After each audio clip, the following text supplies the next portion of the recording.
aujourd'hui, je me trouve en compagnie de bénévoles de l'association SOS Famille Emmaüs. Bonjour Hélène. Bonjour. On connaît Emmaüs, souvent, mais moins SOS Famille Emmaüs. En tout cas, moi, je ne vous connaissais pas. C'est quoi vos actions ? Eh bien, absolument. SOS Famille Emmaüs, c'est une branche d'Emmaüs dont le but est de venir en aide aux familles rencontrant des difficultés financières. C'est-à-dire que nous les aidons, nous les recevons, nous les écoutons, nous analysons leur situation, nous les aidons à organiser leur budget quand il y a besoin, et nous les aidons à payer leurs dettes. C'est-à-dire que nous payons leurs dettes et on leur fait un plan de remboursement et ces gens nous remboursent sur un délai maximum de 24 mois. Sans frais ni intérêt ? Alors, sans frais ni intérêt, ni frais de gestion. Les seuls frais de gestion qu'on leur demande, c'est de nous apporter un carnet de timbre parce qu'on a des courriers envoyés pour gérer les dossiers, quoi. C'est tout. Non, il n'y a absolument pas de frais. C'est quoi les profils des familles que vous aidez ? S'il y a un profil particulier ou alors au contraire, est-ce que c'est très divers ? C'est éclectique. C'est éclectique. On a, oui, toutes sortes, des gens qui sont quelquefois en difficulté passagère et qui sont bien conscients qu'ils ont besoin d'une aide, d'autres qui ont des difficultés énormes et pour lesquels on peut même plus les aider parce que ce serait les endetter encore à nouveau et ils sont quelquefois redirigés sur la Banque de France pour un surendettement. Notre but, c'est de les aider à ne pas être surendettés, mais il y a des moments où c'est vraiment pas possible, quoi. Votre but, c'est que les gens puissent vous rembourser à terme. Voilà, parce qu'avec l'argent qu'on nous rembourse, on va aider d'autres familles. C'est certain que c'est de l'argent qui tourne. Malheureusement, de temps en temps, on n'est pas remboursé. Et ce sont des pertes sèches pour Emmaüs, quoi. J'ai lu que vous interveniez en cas de malendettement, mais pas en cas de surendettement. Comme vous le disiez, là, c'est plus de votre ressort. C'est quoi le malendettement ? Ce sont des gens qui font un peu n'importe quoi, qui suivent pas vraiment leur budget et puis qui se retrouvent avec des retards, voilà. Ça c'est le quotidien. Et il y a quelquefois aussi des gens qui, au contraire, suivent très bien leur budget et savent que ça va pas le faire, quoi.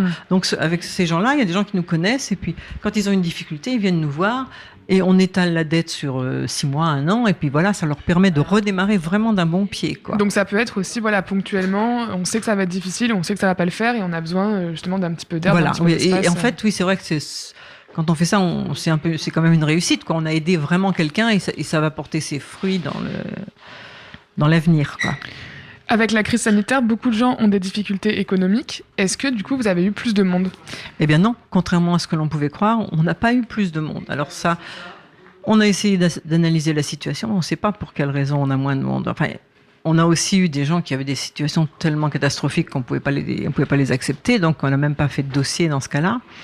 Mais non, curieusement, on n'a pas plus de monde. D'accord, ouais, c'est assez étrange, mais... C'était très étrange, je sais pas, ce confinement, c'est... Les gens ont peut-être moins le réflexe de sortir et de demander de l'aide. Ou bien alors, on va se retrouver l'année prochaine, maintenant on y est l'année prochaine, mais on va se retrouver avec des cas vraiment dramatiques, quoi. Vous êtes uniquement des bénévoles à gérer l'association ? Ah oui, absolument, nous ne sommes que des bénévoles. Ici, l'équipe est composée de personnes retraitées et nous sommes que des bénévoles. Pour la comptabilité, quand même, Emmaüs a un expert comptable qui chapeaute tout, mais c'est en dehors de ça... Qu'est-ce qui vous a poussé à vous engager au sein de SOS Famille Emmaüs ? Pour moi, Emmaüs, ça représente quelque chose. L'abbé Pierre, ça représente quelque chose. Et elle ce contexte d'aide, surtout d'aide.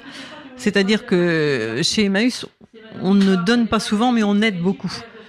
Et ça, je trouve que c'est vraiment très important parce que y a un résultat derrière ça. Et puis le côté humain est respecté en même temps. On n'est pas des gens, pas que des gens assistés, ce sont des gens aidés simplement pour une petite période de leur vie, quoi, puis qui après ça peuvent repartir sur un bon pied.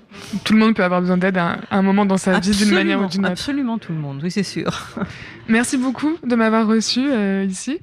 Puis je vous souhaite bon courage à vous et à tous les autres bénévoles. Peut-être qu'on peut les citer, parce que moi je ne connais pas tous les prénoms. Oui, alors donc les bénévoles ici, c'est Brigitte, Daniel, Philippe à côté, et moi, Hélène. Merci alors beaucoup. Je voulais dire quand même un petit mot, notre président qui n'est pas là cet après-midi, notre présidente et vice-président qui ne sont pas là cet après-midi, passe régulièrement, étudie aussi les dossiers plus délicats avec nous, et font partie de l'équipe, principalement, c'est eux qui mènent l'équipe. Vous avez des permanences le mardi et le jeudi après-midi de 13h30 à 16h. On vous contacte par téléphone au 02 35 22 83 19 ou alors on vient directement 7 rue Maréchal du Gallieni. Où est votre local ? Je vous souhaite bon courage à tous dans toutes vos actions Et puis merci beaucoup, puis à bientôt sur l'antenne de West Track. Merci beaucoup. Au revoir.